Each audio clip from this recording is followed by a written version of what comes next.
दाखिल खारिज ऑनलाइन करने का शुल्क है 40 रुपया। लेकिन पूरा बिहार का लोग जानता है कि बिना 4,000 दिए दाखिल खारिज होगा कहियो जिंदगी में? कौनो आदमी का 40 रुपया में दाखिल खारिज हुआ है कभी जिंदगी में? बिहार में नहीं हो सकता है। सरकार का रेट कुछ और होता है, लेकिन यहाँ जमीन पर जो कर्मचारी बैठा हुआ है अंचल ऑफिस में, उसका रेट अलग निर्धारित है। सरकार 40 रुपया कर दे या 400 रुपया कर दे, यहाँ जो भ्रष्टाचार होगा वो होता ही रहता है। सरकार चाहे किसी की भी बने, भ्रष्टाचार पर तो लगाम नहीं न लग पा रहा है। सरकार की तरफ से दिशा निर्देश है, चाहे नोटिफिकेशन जारी हो चुका है कि भैया 40 रुपया में दाखिल खारिज के लिए ऑनलाइन आवेदन करिएगा, तो 40 रुपया में हो रहा है आवेदन? चाहे 40 रुपया में दाखिल खारिज हो जाता है? नहीं होता है। बिना 4,000 दिए दाखिल खारिज नहीं होगा। यहाँ तक 20-20 हजार रुपया लोग दिए हुआ है दाखिल खारिज का, 50-50 हजार रुपया लगता है दाखिल खारिज का इसी बिहार के अंदर में। लेकिन शुल्क कितना सरकार निर्धारित किए हुआ है?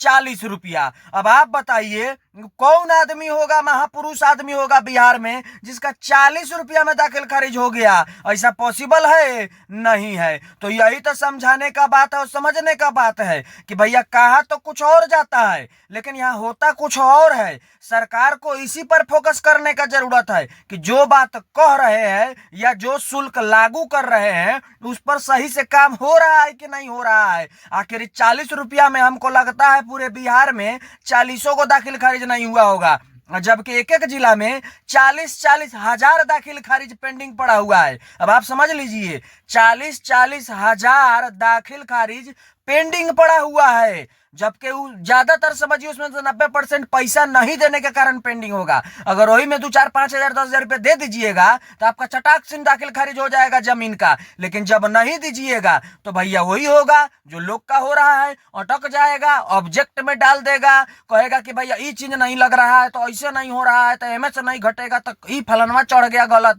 तक ये हो गया वो हो गया, ऐसा करके आपको बहला फुसला के भगा देगा और आपको टरकाते रहेगा। और वही जब आप रुपया गिन दीजिएगा तो आपका दाखिल खारिज हो जाएगा, फिर कुछ का जरूरत नहीं है। तो इसीलिए कहा जाता है कि भैया सरकार तो किसी का भी आ जाए, पर भाई भ्रष्टाचारवा जो अंचल में जो हो रहा है ये कहाँ खत्म हो रहा है? इनू खत्म होना चाहिए, तब न गरीब का लाभ मिलेगा, तब न समझ में आएगा कि चलिए कुछ फायदा हो रहा है गरीब का। तो यहाँ तो 40 रुपया का बात है कि दाखिल खारिज करने में 40 रुपया लगेगा, यहाँ 4,000 से कम में हो ही नहीं रहा है।